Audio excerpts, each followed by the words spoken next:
Tak bawa lah bekal apa pun, tak nampak lah, tapi dia mari hadir. Tuan, dia kata sebenarnya saya nak berjumpa tuan lah, atas arahan perintah daripada yang menjadikan tuan.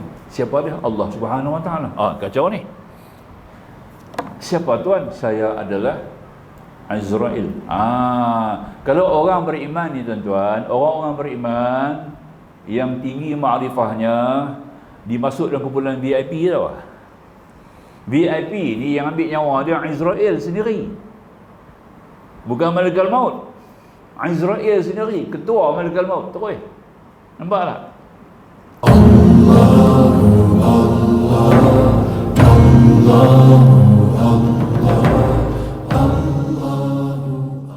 Al-Hudar. InsyaAllah kita sambung pada muka surat 241 pada panggilan 2 di atas. Masih lagi dalam penggunaan harta, perbelanjaan harta, kenikmatan harta yang dikurniakan Allah kepada kita, yakni duniawi. Kemudian untuk beristiqamah di atas pemeliharaan adab kesopanan berhajat kepada celik mata hati dan qasad semata-mata tanpa penafsiran lanjut. Sesungguhnya ia tidak akan mengambil dunia sama sekali, melainkan kerana bekal persiapan untuk beribadat kepada Allah Ta'ala, meskipun jika dia terlupa daripada mengingati hujah sekalipun, kerana sudah cukup baginya semata-mata qasad tanpa perlu kepada memperbaharui ingatan hujah. Apa benda ni? Asalnya kita baca bab ni iaitu berkenaan dengan pengambilan daripada harta duniawi. Bila Allah kurnia harta kepada kita, bila kita diberikan Allah harta kehidupan duniawi, maka di sini yang terbaik di antara iaitu kita mengambil dunia yang halal, sekadar yang harus, sekadar yang kita berhajat, sekadar yang boleh menjurus kita kepada ibadat. Itu yang dikehendaki di sini, ya, kata Imam Ghazali. Maka perlulah apabila kita sudah sampai kepada kesedaran di mana menjadikan dunia itu hanya sebagai sandaran, bukan sebagai tujuan. Kita menjadikan dunia itu sebagai alat, wasilah untuk menyampaikan kita kepada Allah dengan mencapai keredaan Allah Subhanahu Wa Taala. Maka justru itu kita perlulah sudah mendapat hidayah seperti ini, sudah mendapat petunjuk, diberikan ilham oleh Allah supaya kita mengambil hanya yang halal. Ya, kita berusaha untuk yang halal seperti mana kata hadis Nabi pada muka surat 240 di atas itu kita baca, man talabad dunya halalan isti'fafan 'anil mas'alati wa ta'attufan 'ala jarihi wa sa'yan 'ala 'iyalihi jaa'a yaumal qiyamati wajhul kal qamari lailatal badr lailatal qadar atau kama qala. Sesiapa yang menuntut dunia yang halal kerana memelihara dirinya daripada meminta-minta, supaya kita tak perlu mengemis, tak perlu kita meminta-minta, kerana kasihan kepada jiran, untuk kita boleh membantu jiran kita, dan kerana berusaha menyara keluarga. Dengan kita mendapat harta yang demikian, dapat kita menyara keluarga kita, menafkah keluarga kita. Dan saya orang yang seperti ini, dia datang pada hari kiamat sedangkan mukanya cerah bercahaya seperti bulan di malam purnama. Itu dia kata Nabi, ya, penting. Maka itu kita kena istiqamah. Istiqamah artinya berterusan, konsisten dalam mengambil yang halal, dalam mencari yang halal untuk dibelanjakan pada jalan-jalan yang diredha oleh Allah Subhanahu Wa Taala. Itu erti yang kita baca sekarang ni. Kemudian untuk beristiqamah di atas pemeliharaan adab, kesopanan, berhajat kepada celik mata hati. Maka untuk mencapai kedudukan istiqamah, boleh kita cari yang halal, berhajat kepada yang halal ni, dia adalah terpulang kepada mata hati kita sendiri. Maknanya kita mesti celikkan mata hati kita dan kita bentuk suatu qasad, tujuan yang betul. Itu mesti istiqamah berterusan. Jadi menjadi peranan penting bagi kita, ya, untuk mengambil yang baik, untuk menerima yang baik, untuk menjalankan segala usaha yang baik, perlulah dengan petunjuk daripada hati kita sendiri.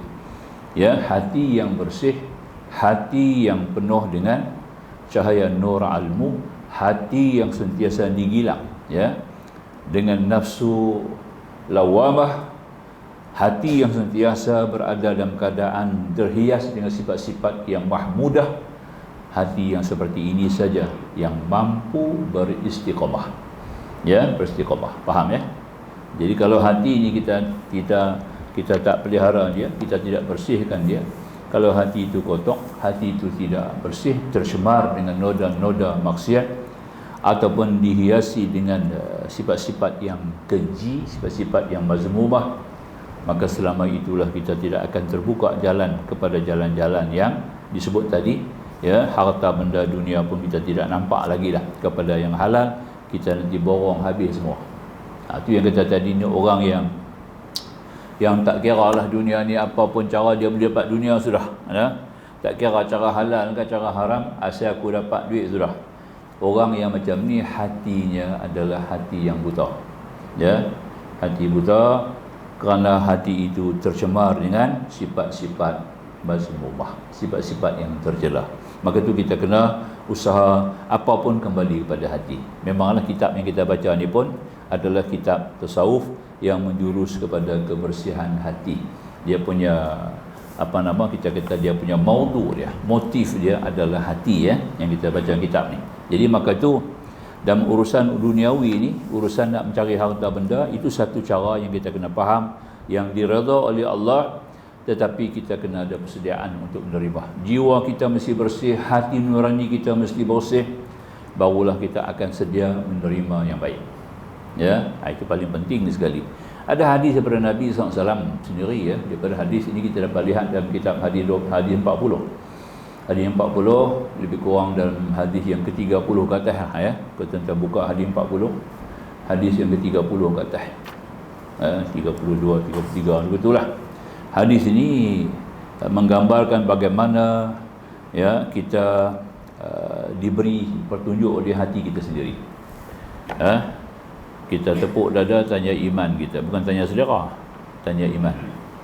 Ya, kalau hati itu bersih, hati itu beriman, dia akan menjurus kepada yang baik, dia akan sentiasa bergantung kepada yang baik, dia akan sentiasa mencari-cari kepada yang baik. Nabi kata apa?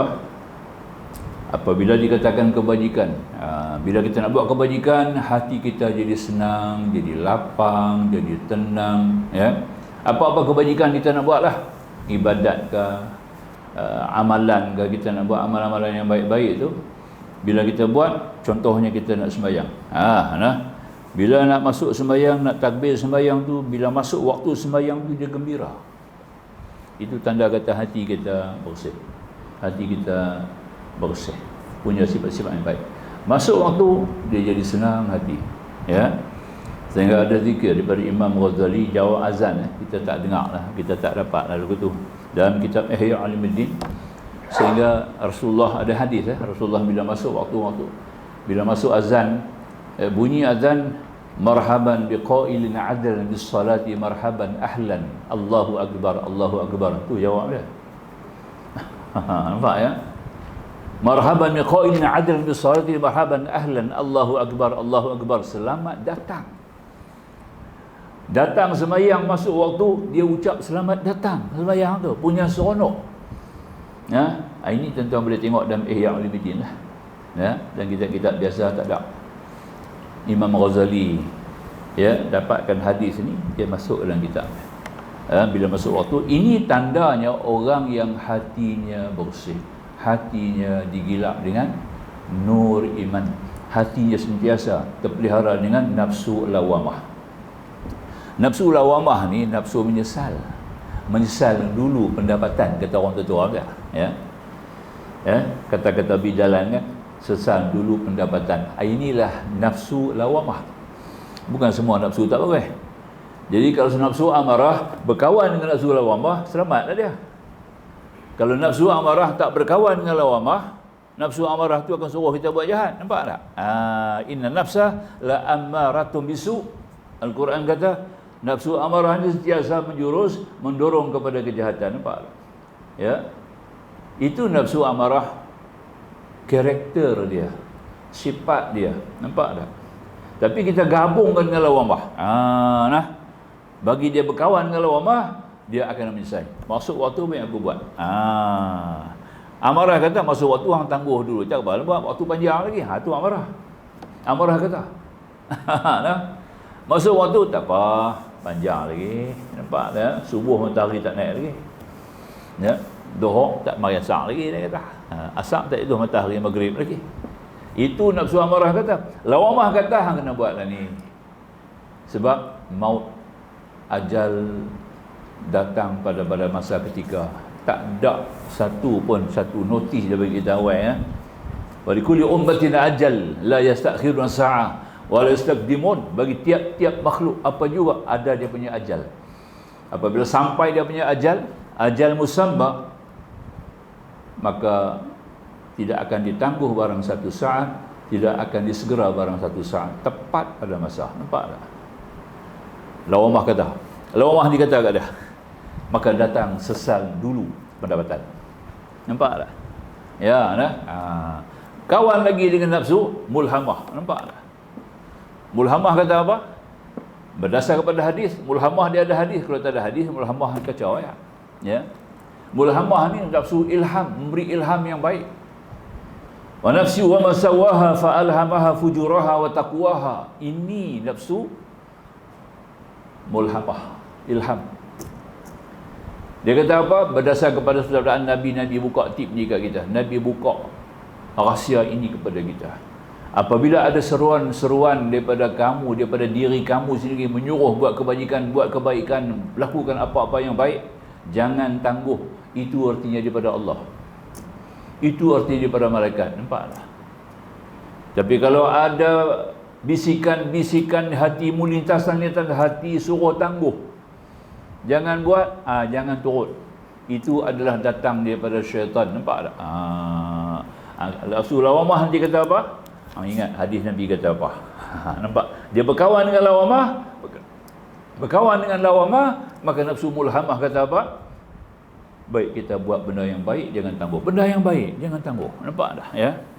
Kalau dunia pun begitulah. Kalau benda baik kita perbuat lah. Ya? Benda baik kita ni perbuat. Betul tak?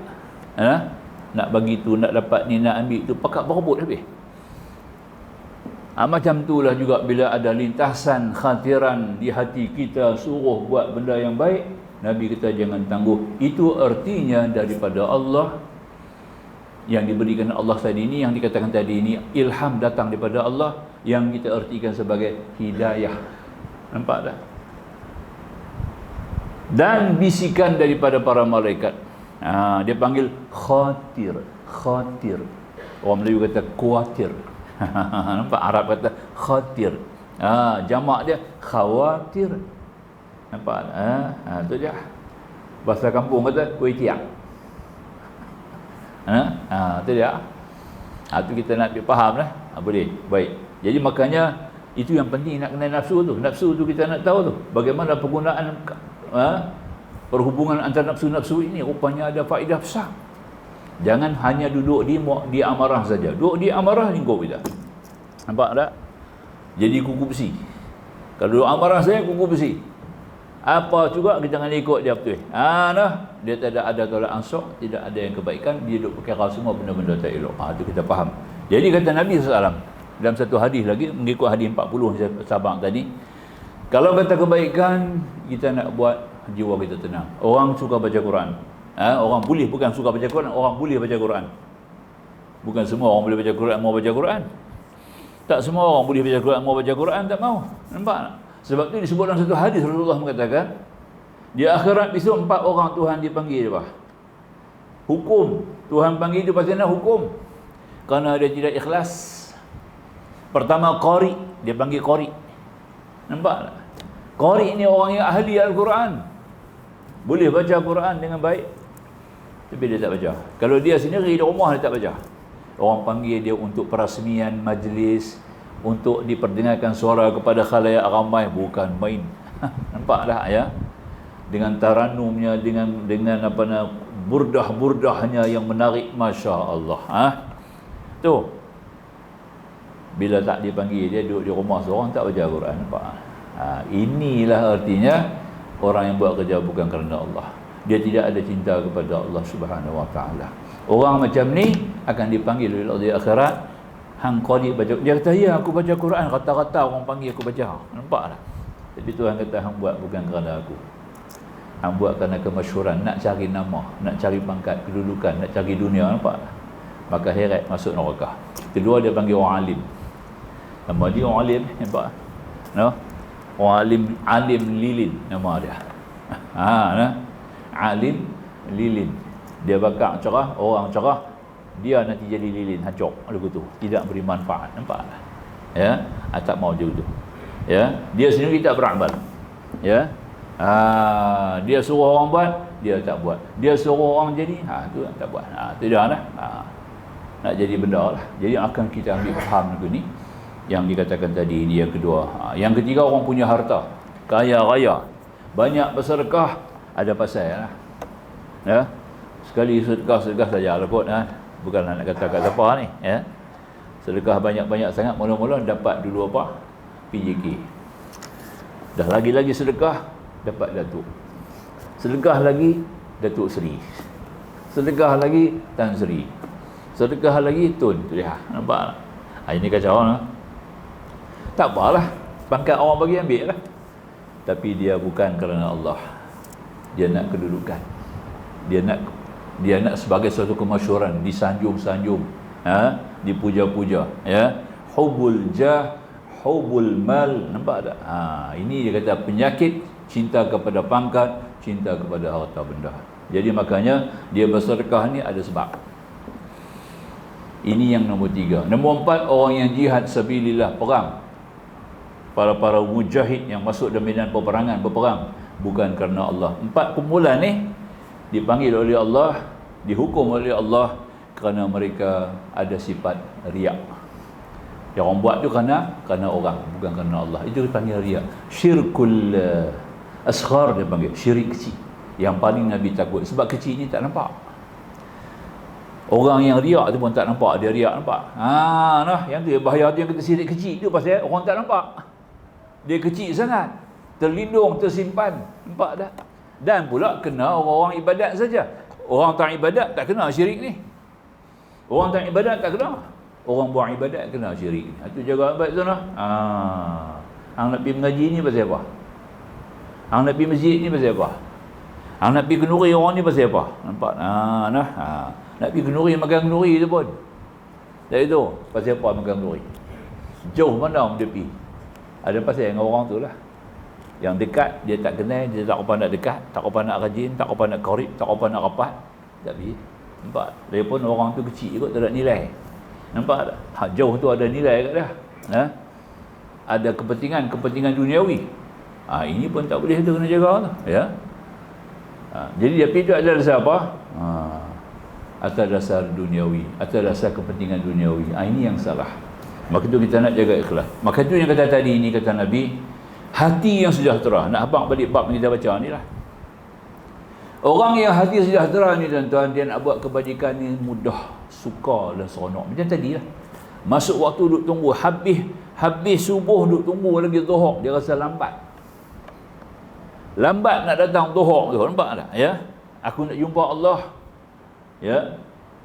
Begitu giur sekali untuk bertemu dengan Allah Subhanahu Wa Taala. Maka tu syarat adakan sembahyang sunat duha. Nampak? Sunat duha tu nak buang rindu lah, nak mengikis rindu kita kepada Allah. Nampak tak? Nampak Sebab orang sembahyang ni, jangan kata satu sembahyang qaim, dia kena sembahyang daim. Jangan sembahyang qaim saja. Kita sembahyang 5 waktu ni sembahyang qaim, dia bagi salatul qaimin. Hanya mendirikan solat. Dia mesti salatul daimun. Sentiasa sembahyang. Jiwa dia jiwa sembahyang, artinya jiwa yang sentiasa ingat kepada Allah, cinta kepada Allah, rindu kepada Allah, redha kepada Allah, tawakal kepada Allah, ya. Barulah jadi sembahyang tu sembahyang daim. Nampak tak? Kita kena ada sembahyang tu. Sembahyang daim tu kena ada. Ya. Ada sebut dalam surah Al-Ma'arij, dan buka surah Al-Ma'arij juzuk yang ke-29. Juzuk Tabarakalladzi, buka surah Al-Ma'arij, tengok dia punya tafsiran. Nampak tak? Apa dia solat daim? Baca, itu dia, ya. InsyaAllah dalam tafsir Tabari ada sebut, dalam tafsir Qurtubi ada sebut, dalam tafsir Al-Azhar Hamka ada sebut. Hamka boleh baca lah, Melayu Tabari ni tak ada Melayu, itu kacau. Ya, tapi dia punya tafsiran cukup cantik dalam tafsir Tabari ni, ya. Cukup cantik tafsiran dia. Tapi insya-Allah, ya, ada kesempatan besok saya bawa sikit kepada tuan-tuan nanti, ya, berkenaan dengan salatul daim mengikut dalam tafsir Tabari ataupun tafsir Qurtubi. Kena bawa kitab dia lah, kitab Arab dia, ya. Itu dia, baik. Disambungnya kita mengambil kira itu artinya bila orang buat ibadat ni, apa-apa benda ibadat dia juga sayang. Ya, dia akan jadi lebih minat dan begitu cinta kerana hati yang kata bersih ni, yang suka ni, kerana hati itu dia sudah sampai ke muncak tauhid yang 3. Kemuncak hikmah tauhid dah sampai kat dia. Tauhid dia kena ada hikmah. Kalau tak sampai hikmah, tauhid itu tak memberikan kita manfaat. Nampak tak? Hanya memelihara kita daripada syirik saja, dekat tu ya. Tauhid yang tidak sampai hikmah, tauhid itu hanya memelihara kita daripada syirik saja. Nampak tak? Tapi jauh kita daripada Allah, kita tak dapat mendekatkan diri kepada Allah. Dia kena ada hikmah. Sebab tu Quran kata apa? Tu'til hikmata man yasha. Allah memberi hikmah kepada siapa yang dia suka, dia kehendaki. Wa may yu'tal hikmah faqad utiya khairan katsira. Barang siapa yang Tuhan bagi hikmah, dia mampu melakukan kebajikan yang banyak. Nampak tak? Nampak? Maka tu kita perlu hikmah, Jangan dekat tauhid saja. Kita kena lonjak mari kepada akabah yang lebih tinggi, iaitu sampai kepada hikmah. Nak capai hikmah dia 3 sifat. Saya dah habaq dah banyak kali di sini. Kena habaq pula. Nampak tak? Pasal manusia ni mudah lupa. Kita ada penyakit lupa kan. Kalau bukan nisyan tak dia panggil insan. Insan pasal dia nisyan, dia lupa. Lepas tu dia panggil insan. Nampak tak? Boleh faham Yang pertama, sampai kepada tahap ridha. Ridha belaka. Apa Tuhan buat semua betul. Apa Tuhan hantar kat dia semua kena. Apa Tuhan uji semua dia boleh terima. Tu dia. Tak ada mengeluh, tak ada bersungut, tak ada belitiak, tidak merasa menyesal. Bahkan dia akan lebih dekat dengan Allah. Ridha nombor 1. Sebab tu ini sahabat-sahabat Nabi, terpilih. Radhiyallahu anhum, gelaran ni apa? Sebab pasal mereka dalam bersama-sama Rasulullah berjuang mendakwah Islam, dari banyak cabaran ujian dibagaimana, tak lari, bersama dengan Nabi, cekal jiwa mereka. Nampak ya? Berjuang mati-matian untuk nak menegakkan kalimat tauhid la ilaha illallah Muhammad Rasulullah, itu pegangan dia. Maka tu Allah letak radhiyallahu anhu wa radu an dzalika liman khasyiya rabbah. Takut kepada Tuhan. Takut apa? Takut makam Tuhan. Apa? Wa amma man khafa maqama rabbih jannatan. Barang siapa yang takut makam Tuhan, baginya 2 syurga. Wa amma man khafa maqama rabbih wa nahan nafsa 'anil hawa fa innal jannata hiyal ma'wa. Quran sebut. Adapun mereka yang takut orang makam Tuhan, makam Tuhan tu dia takut. Saya cerita makam Tuhan macam kita lah, anak kita bapak makam bapak kita takut tak? Bukan takut pasal dia boleh pukul kita. Tambah-tambah kalau dia pelantua lagi tak takut. Nampak orang tua ni aku tolak macam tu. Tapi nak takut tu lah sampai ke tua. Sampai kita pun jadi tua sama nek tua. Pak kita umur 90, kita 70. 70 pun takut lagi. Tu dia. Pasal bapak ada makam dia. Bapak tu ada makam bapak. Yang tak nak makan pak, main rokok sebatang, tu tak nak makan. Dia minta rokok bapak dia. Nampak? Ini bapak tak nak makam. Nampak tak ya?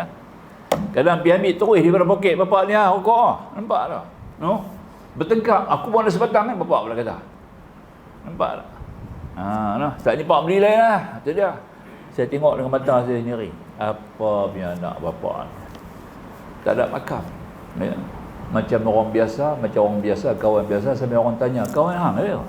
Dah pak aku. Pak hang ni buat aku tu. Kami okey sporting bunyi pun. Sporting.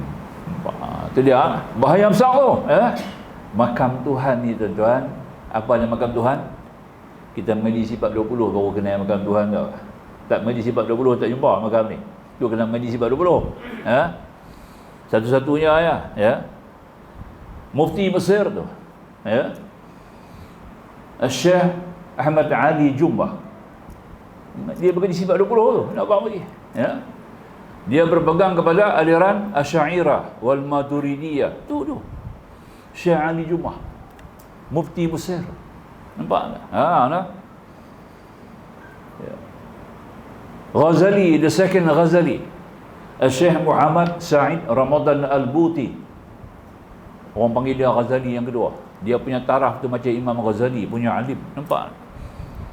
Dia punya akidah dia sifat 20.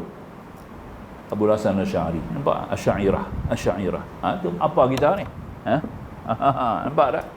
Tu nak abang dululah ya. Yang sifat 20 ni kena mengaji tuan. Wajib kena mengaji. Supaya kita dapat capai makam Tuhan. Makam Tuhan ada pada dua. Pertama makam al-istighna, kedua makam iftikar. Dua tu lah. Itulah makam Allah. Bila kita mengaji sifat 20, kita akan sampai kepada kesimpulan sifat-sifat Allah masuk pada sifat istighna. Istighna an kulli ma siwa, di mana Allah Maha Kaya daripada segalanya. Kita akan pulang balik semua kepada Allah. Jadilah Allah tu hanya wujud yang satu dipanggil wujud nafsiyah, yang lain tak wujud. Tu faham dia? Nampak? Boleh lah. Yang kedua iftikar. Wa tafkiru ilaihi, semua berhajat kepada Allah. Antumul fuqara ila Allah, kamu semua fakir. Wa kana Allah ghaniyan hamida, Allah Maha Kaya lagi Maha terpuji. Maka itu Allah iftikar, kamu berhajat kepada aku, tak boleh lari. Nampak? Aku tahan 5 minit tu nak syurap, jenuh. Nampak tak? Minta nyawa jenuh. 5 minit dia tahan tu, terjungap-jungap. Tak boleh bernapas, penat. Nampak tak? Ketika itu baru kita nampak Tuhan. Takut mati. Nampak tak? Kalau terbaik dunia takut mati. Dunia tak ada dalam hati dia, baru dia berani mau terima kenyataan. Tapi kalau terbaik dunia dalam hati, takut mati. Nampak? Nabi kata betul. Akhirnya tadi ini akhir kata Rasulullah, umat Islam ni satu ketika kata Nabi akan dikerumuni, akan diratah oleh orang-orang kafirin. Ya. Macam meratah, dia kata tadi ni satu hidangan depan mereka. Nampak tak? Kita ni macam kayu reput dimakan anak-anak. Nampak tak? Ya. Makan anak-anak. Siapa anak-anak itu? Orang kafir. Nanti konyeh kita, konyeh. Bahasa konyeh lama tak dengar. Tu anak. Dia panggil ratah kita, dipatah kita, dia hancur lumat. Nabi, sahabat pun orang betul, sahabat ni kata orang betul, ya Rasulullah, mungkin masa tu kita sikit kot. Yang mereka boleh ratah kita. Alah, Nabi kata, kamu banyak. Kamu cukup banyak masa tu, tapi macam buih di laut. Tidak memberi kesan kepada gelora. Tidak memberi kesan kepada ombak. Tidak memberi kesan kepada kapal yang melayang. Nampak tak? Ombak, buih, bursa. Apa boleh buat? Bursa boleh buat apa? Nampak tak? Itu dia, ya. Kenapa kami jadi begitu ya Rasulullah? Kerana dua. Pertama, kamu begitu terbaik cinta dunia, hubbud dunia, terlalu cinta dunia, penuh dengan dunia dalam hati jiwa kamu. Ya. Yang kedua, takut mati. Itu dia. Takut mati pasal tak kenal makam Tuhan. Itu yang takut mati. Patutnya kita kena suka nak balik kepada Allah. Pasal kita milik Allah. Allah yang kita kenal Allah dengan dua nama. Allah kita, Tuhan kita kenal Allah kita ada dua nama. Nama Allah kita sebut selalu Ar-Rahman, Ar-Rahim. Itu ya Tuhan kita. Habis nak takut apa? Pasal apa nak takut mati? Nak jumpa Allah. Mati kerana nak jumpa Tuhan. Jadi kita jumpa Allah kerana Allah dua sifat. Pertama sifat Rahman, kedua sifat Rahim. Ya. Kita sentiasa dengan membasah lidah kita sebagai muqaddimah hakikiyah, nama dia muqaddimah hakikiyah. Itu bismillah tu. Ya. Sampai kita jadikan sebagai benteng kukuh pi di mana bismillahirrahmanirrahim la yadurru ma'asmihi syai'un fil ardi wala fis sama' wa huwa samii'ul alim. Nabi Allah Khidir mengajak ke satu ulama besar dekat Ibrahim Idham di sisi Kaabah. Ibrahim Idham duduk ada di sisi Kaabah, datang satu hamba Allah yang begitu kemas, bersih, duduk tepi dia, ajak dekat dia. Nampak tak? Hang baca yang ni 3 kali. Nampak tak? Hang baca yang ni 3 kali. Pagi 3 kali petang. Nampak tak? Nah, itu dia. Bismillahirrahmanirrahim. La yadur ma'asmihi syai'un fil ardi wala fis sama' wa huwas sami'ul 'alim. Nampak tak? Ibrahim Idham dapat mimpi Rasulullah mai kat dia pula. Rasulullah kata betul. Apa orang tu katakan betul. Dia adalah Bulyan ibnu Malkan, ibnu Sam ibnu Ham ibnu Nuh. Khidir alaihi salam nama dia. Apa yang nama dia? Masuk syurga. Tu dia. Tapi kena sembahyang, tak sembahyang tak masuk. Pakai main hafal saya kacau. Aku tak sembahyang tak apa, aku dapat tip bagus tau kan hari ni. Ustaz kata baca yang ni dia masuk syurga, tak payah sembahyang. Kacau. Lah, kita yang sudah kukuh pegangan ibadat kita, sudah kukuh tauhid kita, nampak dah? Ya. Maka kita jadikan ingatan. Tu nama-nama ulama-ulama, nama-nama wali-wali Allah ni kita hafal, ada kebesaran dia, ya, ada kemuliaan dia. Ini dalam kitab mana sebut? Kitab Syekh Nawawi Al-Bantin, bukan jalan-jalan kita. Ulama Jawi yang telah pernah dilantik menjadi Imam Masjidil Haram. Itu dia. Makna kata hebat daripada orang Arab lagi lah. Kau tidak mana boleh jadi Imam Masjidil Haram. Dia ada boleh ting, boleh potong, boleh ting orang Arab ni. Maka tu dia dilantik menjadi Imam Masjidil Haram, Syekh Nawawi Al-Bantin. Tapi sayang tidak ada kitab Melayu, dia tak sampai. Dia ni tak tulis kitab bahasa Melayu tau lah. Semua kitab dia Arab dia tulis. Sepatah satu kitab pun tak ada kitab Melayu. Yang tu lah sedih sikit lah. Ya. Patutnya dia orang Melayu, dia orang Bintan. Orang Bintan ni cakap Melayu macam kita lah. Depa kuasaan bahasa, vocabulary, depa perbahanaan kata, depa banyak ada persamaan dengan bahasa kita. Orang di Melaya ni apa? Depa tak macam apa nak, depa banjak satu banjak, nombor 1, nombor 2 depa. Nampak tak? Nah. Bahasa depa boleh bawa bahasa Melayu tu elok. Macam kitab Sabilul Muhtadin, kitab fiqh ya. Syekh Muhammad Afshar Al-Banjari ya. Kita boleh mengaji kitab tu. Senang. Bahasa dia bahasa Melayu biasa ya. Ada 1-2 patah lah. Masuk sikit bahasa Banjar tu. Kita tak apa nak faham lah. Tu saja ya. Tapi tak tulis kitab. Sayang tak tulis kitab. Cuma dan diterjemah satu kitab ya. Nihayatuz Zin. Nihayatuz Zin nama kitab tu. Tuan-tuan boleh beli di kedai kitab. Nama dia Nihayatuz Zin, Syekh Nawawi Al-Bantin. Dia terjemah kitab tu jadi punya terbaik. Kitab tu nipis ya. Tapi terjemah Melayu jadi terbaik. Itu dia. Nampak tak? Tuan-tuan boleh baca kitab fiqh. Dalam tu boleh jumpa lah macam-macam perkara yang tuan-tuan jarang jumpa dalam kitab-kitab lain, ada dalam kitab tu. Nampak tak? Itu dia. Boleh Syekh Nawawi Al-Bantin ulama besar. Syekh Umar nama dia. Dipanggil Nawawi sebab orang sebut dia sebagai Imam Nawawi yang kedua. Lepas tu buat nama Nawawi kat dia. Nama dia bukan Nawawi, nama dia Syekh Umar.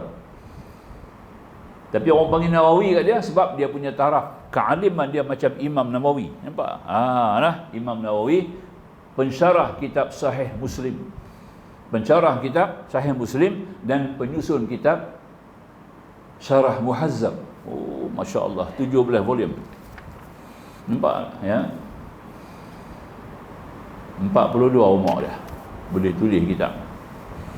Ya, sudah. Jadi rujukan hebat. Jadi maknanya Syekh Nawawi ni ada sebutlah kita nak biar faham tadi. Jadi Pak Dik kata 3 sifat ni kita kena ada dulu sampai ke tauhid. Yang pertama mesti ada redha. Boleh sampai ke tidak sifat redha kat kita tu. Apa Tuhan buat semua kena. Jangan bersungut, jangan terasa sedih. Bila timpa musibah kita tak akan merasa sedih. Nampak tak? Adalah juga jiwa sedih itu bagi kita ni, ada jiwa penyayang jiwa. Tapi tidaklah sedih itu datang kepada penyesalan. Nampak tak? Tak patut, bahasa belakang. Ada tak patut Aku pun sembahyang, aku dah buat puasa, aku buat haji, aku sedekah wajib, semua aku buat, semua yang aku buat laksana. Nampak tak? Derma-derma yang banyak pun pencuri masuk rumah aku. Nampak tak? Nampak tak? Pencuri masuk rumah. Itu dia. Apa nak kata? Bukan, aku sembahyang, aku sembahyang sunat dalam rumah, aku puasa, isteri aku bersembahyang, anak-anakku semua sembahyang, nampak tak ya? Aku sedekah, aku buat jariah, aku wakaf. No? Tiba-tiba pencuri masuk, dia geledah habis, dia ambil barang rumah kita. Nampak tak? Tu, dia kena mengaji satu bab lagi. Nampak tak? Pasal apa Allah geledah rumah dia? Dia kena tanya lah. Tu nak. Cuci ni bukan kena cuci badan kita ya. Harta kita pun Tuhan nak cuci. Kalau kita minta ampun, ya Allah ampun dosa aku, ya Allah ampun dosa aku semua, aku taubat pada aku tak buat dah semua nak. Jaga nak, jaga. Bila kita minta ampun, taubat tu jaga. Tuhan dia main cuci. Nampak tak? Engkau cuci lah dosa-dosa aku, dia cuci habis dalam rumah kita, dia cuci. Barang-barang tak elok, dia buang. Nampak tak? Kok masa kita kerja, kita beli-beli barang tadi, nampak tak? Duit overtime tak buat, duit overtime ambil tapi beli barang, nampak? Beli televisyen, televisyen ni manggut habis. Nampak tak? Masa kerja dulu kan, overtime tak buat tapi claim, nampak tak? Claim overtime, nampak tak? Oh, bulan-bulan claim overtime. Oh, orang yang buat claim ni pun dapat sama. Nampak? Dia buat mesti ada persekongkol, tak ada persekongkol macam mana nak jadi? Dia kena ada tim tu, tim. Nampak? Scammer tu kena ada. Dia tak? Baru jadi benda. Skema seorang tak buat. Betul je. Ya. Perancangan dia, yang susun modul dia macam mana. Tu dah. Antok habis semua. Jadi benda. Ya. Ya Allah, Engkau cuci dosa aku pergi Mekah ni, ya Allah. Nampak tak? Aku nak kena tinggal semua-semua, aku taubat habis kepada-Mu, ya Allah. Engkau bersih habis jiwa raga aku apa semua. Siap dia bersih. Nampak? Dia angkut yang tu yang ni macam-macam benda dia ambil daripada kita, nampak? Yang kita sayang punya benda pun dia ambil. Tu nah. Ini kena faham lagu tu. Pasal hang minta bersih, Tuhan nak cuci hang, Tuhan cuci habis ya. Bukan dengan hang saja, dengan harta benda hang pun kena cuci. Nampak tak? Dia.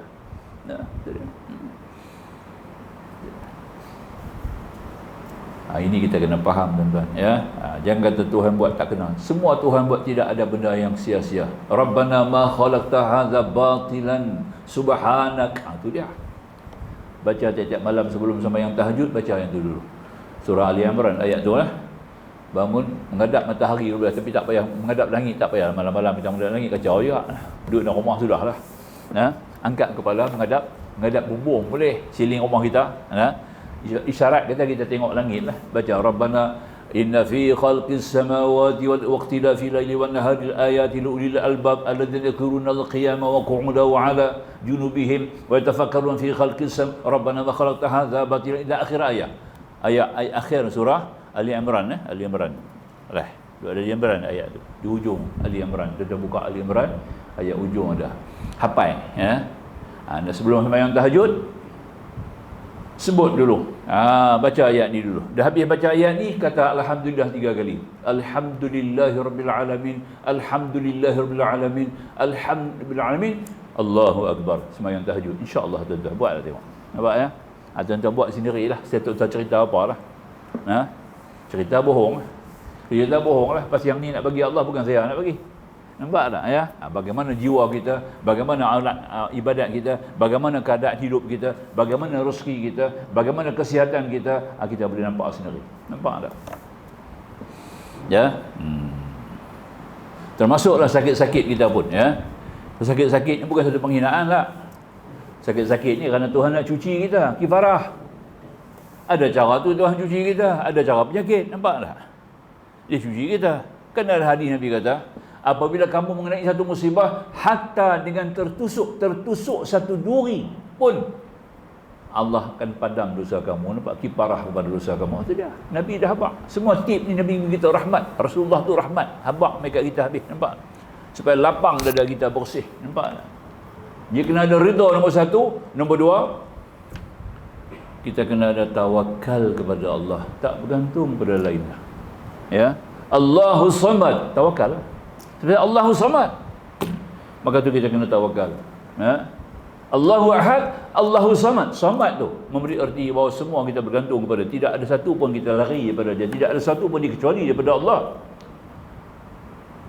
Maka As-Samad itu sehingga ulama mengatakan Samad seolah-olah khadam bagi surah Qul Allah, bukan khadam orang, bukan khadam malaikat tu. Bunyi khadam ni makna kata dialah yang menzahirkan kebesaran Allah, keesaan Allah pada manusia. Nampak tak? Tu As-Samad, nama Allah tu. Nama Allah tu As-Samad tu. Dia. Seolah-olah macam khadam. Kena bertugas. Nampak tak? Dia zahirkan segala alam langit bumi ini, memberi erti bahawa yang wujud hanya Allah, yang asal hanya Allah. Nampak? Yang berbuat hanya Allah. Lain daripada Allah tidak. Kerana Allah adalah As-Samad. Bila As-Samad, lam yalid wa lam yulad. Sebab yang lali, yang beranak tak beranak pun dia bagi beranak. Macam mana dia nak beranak? Nampak? Tu, nak kena faham sampai begitu tuan-tuan, barulah kita dapat fadilah hikmah. Nombor 2. Nombor 3, kena ada mahabbah, sayang. 3 ni kalau ada kat kita dah capai dah. Kita punya tauhid dah sampai hikmah tinggi dah. Tinggi hikmah kita elok. InsyaAllah tuan-tuan, akan hilang rasa takut. Kita akan suka nak jumpa Tuhan, sayang aku nak jumpa Allah, rindu nak jumpa Allah Subhanahu Wa Taala. Nampak? Dalam kitab Sadaqah, Fadailul Sadaqah, Syekh Zakaria Al-Ansari Kandahlawi, orang tabligh banyak dia baca kan, Fadilah Sadaqah. Cuba buka dalam kitab.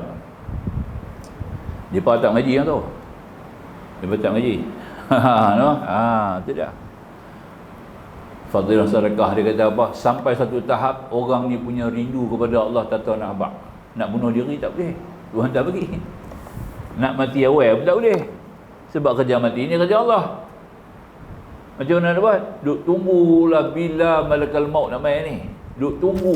Tiap-tiap pagi petang dia duk tunggu bila malakal maut nak mai. Nak mai jumpa dia. Lepas dia nak balik kepada Allah. Rindu kepada Allah. Tu dah nampak. Dalam kitab kita cerita. Mai ketika saat memang dah sampai ajal dia. Malakal maut mai jumpa dia. Nampak? Dan merupa manusia. Dia tanya balik. Siapa Tuhan? Saya belum pernah tengok Tuhan lagi ya. Begitu begitu ceria keadaan rupa Tuhan, wajah Tuhan begitu menarik, tanda gembira tu datang ya.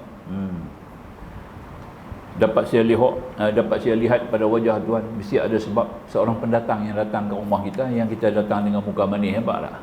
Hari ni pun ada muka manis nak jual sabun, tu dia. Nampak muka manis juga tak? Nampak ceria main ni pasal apa? Rupanya nak jual sabun. Ya, nampak tak?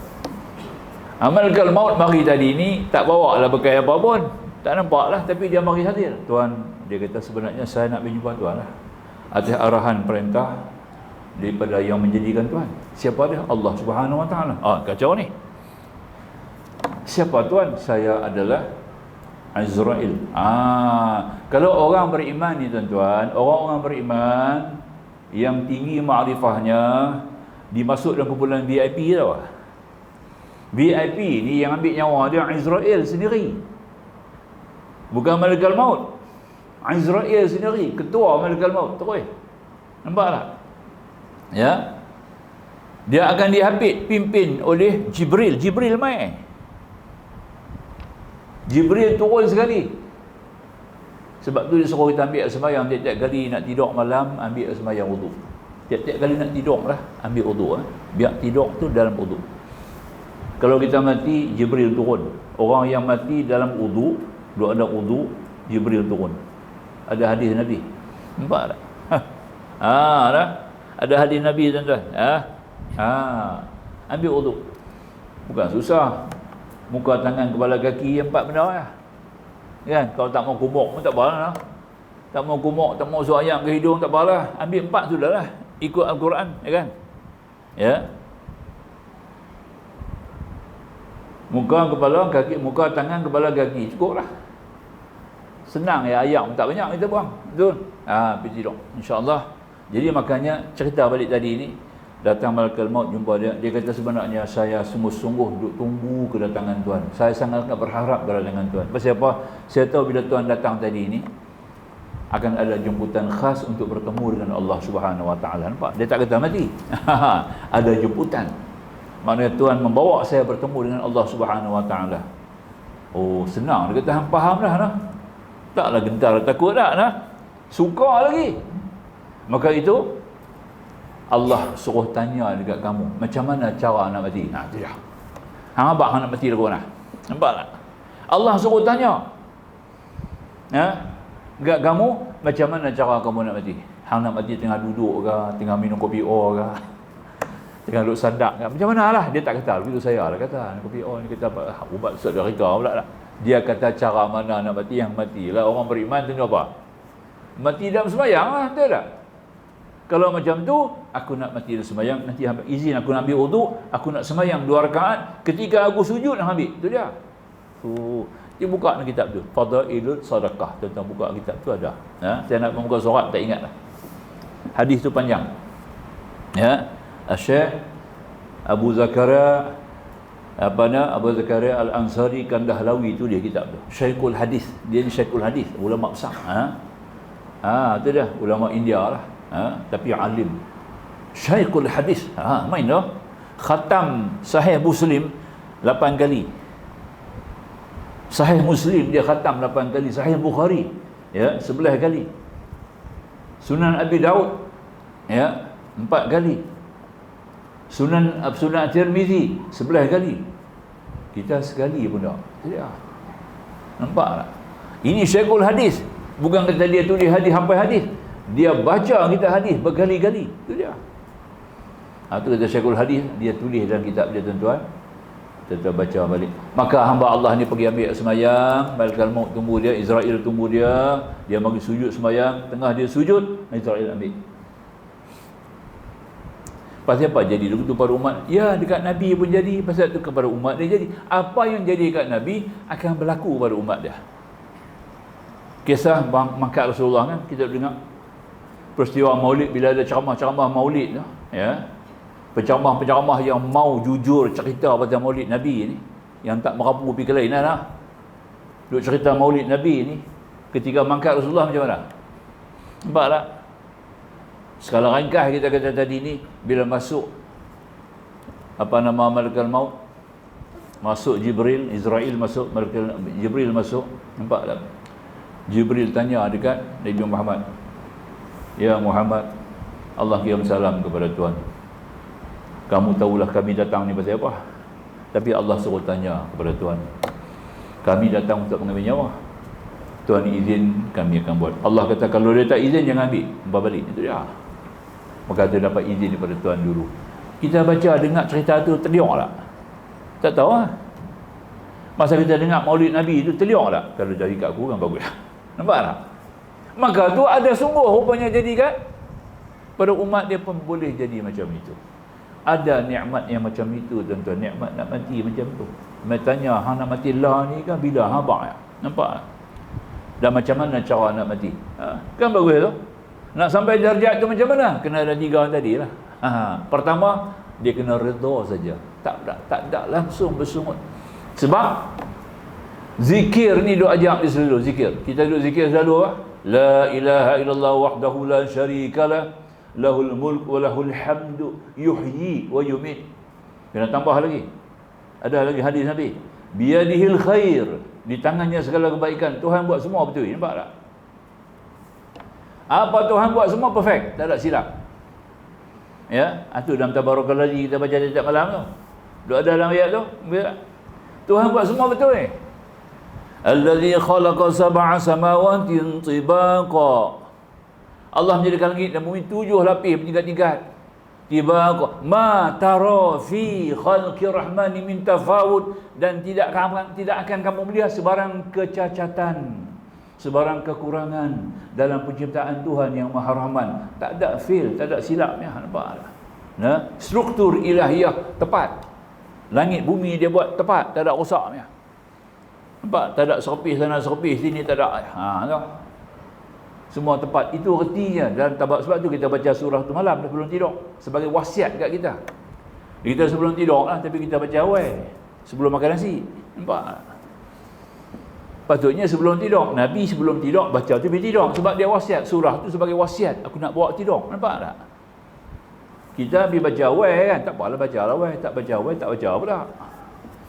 Masalah pasal tak baca pula, tak baca awal lah. Tuan-tuan baca habis, balik makan nasi di rumah, tengok TV lagi lah. Tak apa nak kena lah. Tu dah. Yang tu saya tak join sekali, orang tahu saya tak join. Pasal mana aku nak join bawa tak kena. Nampak tak? Lagipun Nabi baca dalam sembahyang. Nabi bukan baca duduk silal pun ni. Nabi baca Quran semua dalam sembahyang, tuan-tuan. 2 rakaat sembahyang. Sebab menghadap Allah dengan sembahyang tu lebih kena tempat. Imam Syafi'i khatam Quran sehari sekali. Semua dalam sembahyang. Malam dia baca tak lebih daripada 50 ayat. Malam tak lebih daripada 50 ayat. Imam Syafi'i. Semua dalam sembahyang. Nabi Syafi'i tak duduk bersila apa ni? Nampak tak? Kerana ikut Rasulullah. Saya pun buat betul di rumah. Nampak tak? Macam mana nak ikut tuan-tuan? Nampak tak? Ha? Nak tidur saja baru ambil uduk. Ambil uduk. Memang nanti mengantuk. Syaitan, dia tak bagi kita baca, kita mengantuk lah. Tipu daya saja. Dia tipu daya. Nak gaduh apa? Kita tahu dah dia tipu daya. Nampak tak? Ya? Dia ambil uduk habis. Ya? Nampak tak? Lagipun sunat ambil uduk. Kita mengaji fiqah. Mengaji fiqah. Ya? Ada 28 perkara sunat kita ambil uduk. Pasti ada 28 perkara ni sunat ambil uduk. Antara satu daripadanya kerana mengantuk. Itu dia. Nampak tak? Ni duduk mengaji mengantuk. Dia ambil uduk. Main duduk balik. Nampak? Sunat. 28 perkara tuan-tuan dalam fiqah Islam mazhab Syafi'i. Bila berlaku salah satu 28 perkara ini, sunat ambil uduk. Dia. Tengah duk marah ambil uduk bagus. Nampak tak? Tengah duk seronok dapat berita gembira ambil uduk. Nampak tu dia. Nampak tak? Banyak sebab tapi tak mengaji. Sebab kita tak tahu. Antara satunya padanya bila kita rasa mengantuk ambil uduk. Bukan masuk muka, tapi ambil uduk betul ya.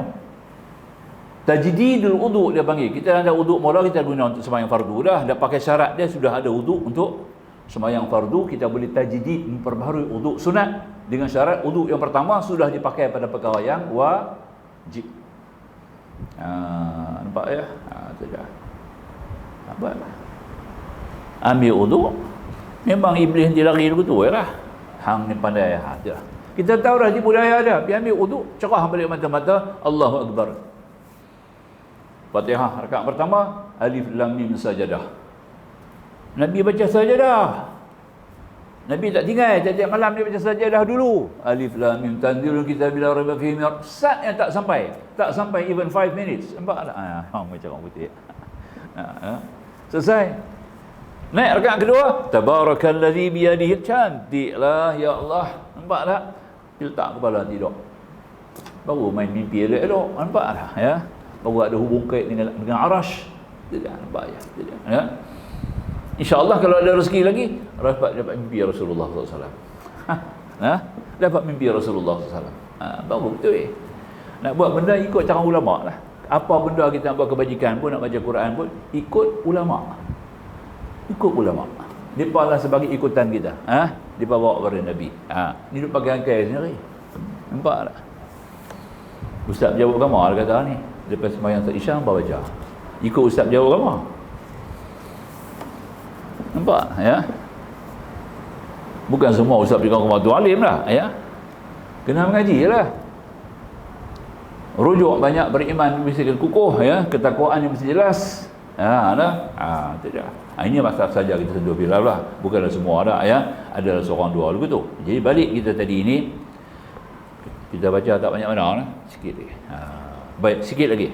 Telah berkata guru kami Abu Bakar Al-Warraq orang Ta'ala, maka jadilah ketiga-tiga perkara yang tersebut itu, iaitu keadaan qasad, celik mata hati, adalah diambil kira dalam pengambilan yang harus ni harta dunia lah. Setiap satu mempunyai segi-segi perkiraan masing-masing. Ya. Yang dimaksud oleh guru kami itu ialah bahawa mengingati hujah dan keadaan kedua-duanya ambil kira untuk menghasilkan menjadi benar baik asalnya. Hujah ni apa? Kita bekerja untuk apa? Kita cari makan ni untuk apa? Nampak tak? Ya. Dan cakap mana punya hasil kita kena cari. Apa dia bentuk urusan yang kita kena terlibat. Ini masuk hujah-hujah dia tu. Orang nak cari makan dunia ni, dia kena fikir yang tu. Bukan kita cari kerja dapat kerja yang ada. Ya. Sehingga Nabi kata apa? Sampai hajak sampai kita nak beli rumah. Sampai nak beli rumah tu. Beli rumah Nabi kata kena tengok jiran dulu. Sebelum nak beli rumah, kena tengok jiran. Nah, dia bercari macam mana lah. Nak cari jiran tak beli rumah. Nampak tak ya? Jiran kita macam-macam. Tu dah. Enactment perubahan jadi ni berbagai-bagai. Kita ada dua kanun. Kanun ilahiyah, kanun insaniyah. Ada dua. Mana nak sama kan? Tapi Nabi kata bila kamu nak beli rumah, kamu kena tengok jiran dulu. baru kamu beli rumah. Nampak? Siapa jiran kamu tu yang kamu nak jadi jiran tu? Tu dah. Sebab kamu tu. Pertama kamu kena tahu dia punya hak. Kalau jiran itu adik-beradik kamu, 3 hak kamu kena bagi kat dia. Boleh ke tidak nak bagi 3 hak tu? Kalau boleh, hang duduk sebelah dia. Kalau tak boleh, hang jangan duduk. Pertama, jiran dia jangan putus hubungan keluarga. Nombor 1. Nombor 2, ra'i dia punya keperluan, apa dia hajat jiran. Ketiga, dia sebagai seorang Islam. Nah, kena jaga hak-hak Islam dia. Nampak tak? Dia 3. Itu jiran kita. Kalau kena jiran kita Islam saja, bukan adik-beradik 2. Pertama kita kena jaga pasal dia jiran. Apa-apa dia perlu pertolongan kita kena bagi. Nampak tak? Itu dia. Tak gitu. Jadi mau tak dapat tidak, kita kena ambil faham. Kedua, pasal dia Islam. Hukul Islam tu lebih kita kena jagalah. 2. Ataupun jiran kita kapiak, boleh. Allah nak beli rumahnya sebelah tu orang kapiak. Tak apa, boleh. 1 ya, sebagai jiran. Habis. Kena jaga hak jiran dia. Itu 3 hak kita kena faham, baru kita beli rumah. Nampak tak? Itu dah. Itu tidak ambil faham lah. Baik. Jadi makanya yang dia ambil kira, itu dikatakan tadi hujah-hujah keadaan. Kedua-dua dia ambil kira untuk menghasilkan menjadi benar-benar baik. Asalnya semata-mata qasad pula memerlukan telik mata hati, merupakan martabat adab kesopanan yang mulia si Allah. Qasad mata hati ini supaya Allah akan bagi kita firasat yang baik. Sebab orang Islam yang beriman kepada Allah, yang betul-betul beriman kepada Allah, iman haqqan, iman yang haqqan. Tak mau iman tamanni, tak mau. Iman angan-angan, tak mau. Angan-angan apa? Duk kira mau syurga, takut neraka, tapi dia tak ada jalan untuk mendekatkan diri kepada Allah. Macam mana nak dapat tu? Itu iman tamanni, dia bagi iman angan-angan, kosong, tak mau. Dia mau iman haqqan. Iman haqqan ni, hati itu ada feedback, ya, ada komentar. Iza dzukirallah wajilat qulubuhum. Bila sebut nama Allah, gemetar. Artinya apa juga datang daripada Al-Quran, datang daripada hadis, datang daripada kebaikan hukum, dia patuh. Itu artinya hatinya gemetar. Nampak tak? Dengar azan, pergi cari tempat bersembahyang jemaah. Nampak tak?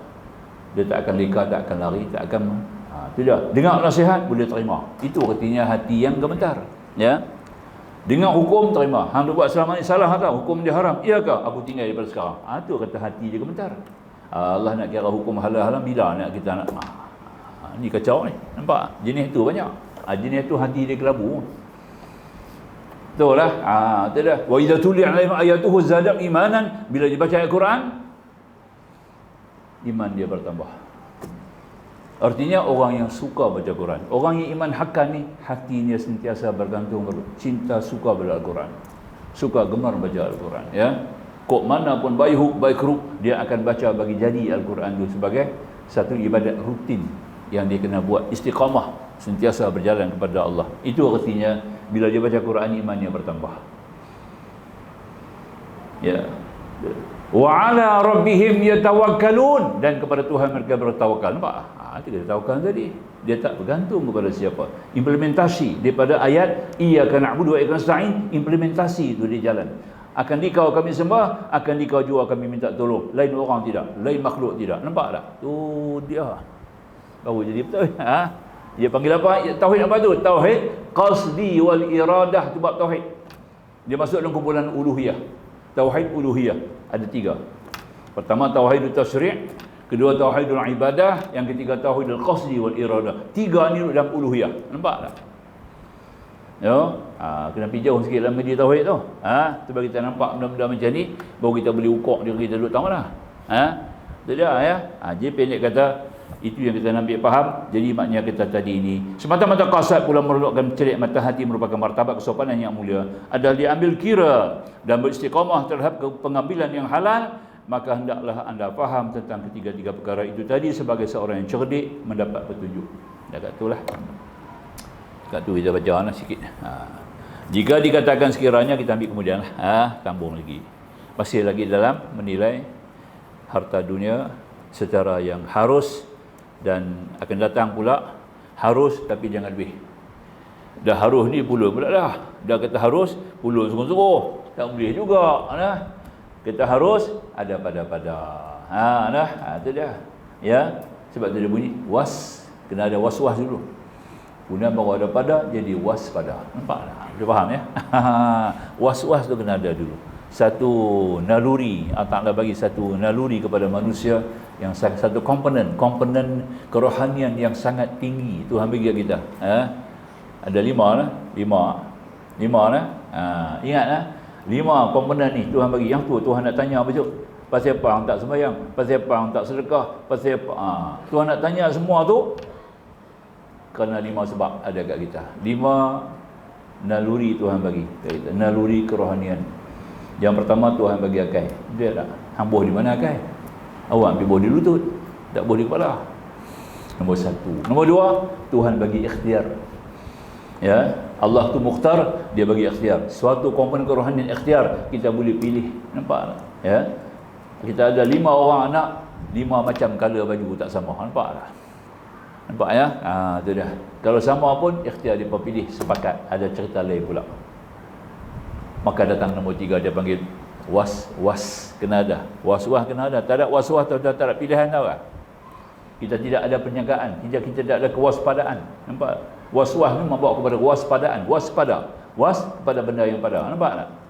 Waspada. Itu artinya, ya. Dia pendek kata, kalau tidak was-was, tuan-tuan tak boleh tentukan kehidupan. Nampak tak? Aku nak makan benda ni. Nampak? Bersih ke tak? Aku tak tahu. Ada was-was tu. Nampak? Was-was urusan dunia memang kena, tapi urusan agama tak boleh, urusan hukum tak boleh, urusan akidah lagi tak boleh was-was. Nampak tak? Sebab dia masuk dalam hukul ma'rifah, hak ma'rifah. Yang kita ma'rifah ni jangan ada syak, jangan ada dhan, jangan ada waham. Ada syak, ada dhan, ada waham, tak boleh jadi akidah. Belum jadi akidah lagi. Nampak? Syak sama berat menerima dan menolak.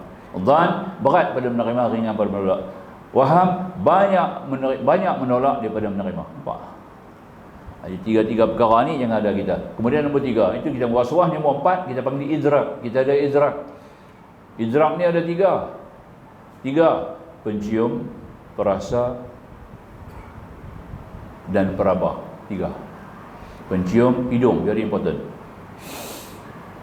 Apa benda pun hidung kan. Sampai ada hukum kan. Aku ni batal wuduk ke tak? Nabi kita kena dengar ataupun kena hidu. Ada hidu, ada dengar, baru tahu. Kentut pit, baru dengar. Nampak tak? Nampak tak? Hidu. Tak bunyi tapi bau. Nampak tak? Aku kentut, batal wuduk. Nampak tak? Penting tak? Sebab tu kena ada idrak. Idrak ni artinya pertama pencium hidung. Tak? Basi tak boleh makan dah. Tu dah. Selamat lah. Sebab tu hidung Tuhan bagi 5 bilion manusia di muka bumi, hidung tak sama. 5 bilion manusia di muka bumi ni, hidung kita tak sama, lidah tak sama, telinga tak sama, ibu jari tak sama. 4 benda ni. Nampak? Allah. Tuhan yang maha pencipta, bijaksana. Nampak? Dia boleh buat begitu. Lagi dok main. Tak sama. Tuhan tak lupa dan tak silap. Nampak tak ya? Nombor 1, hidung tak sama. Sebab tu bau kita tak sama.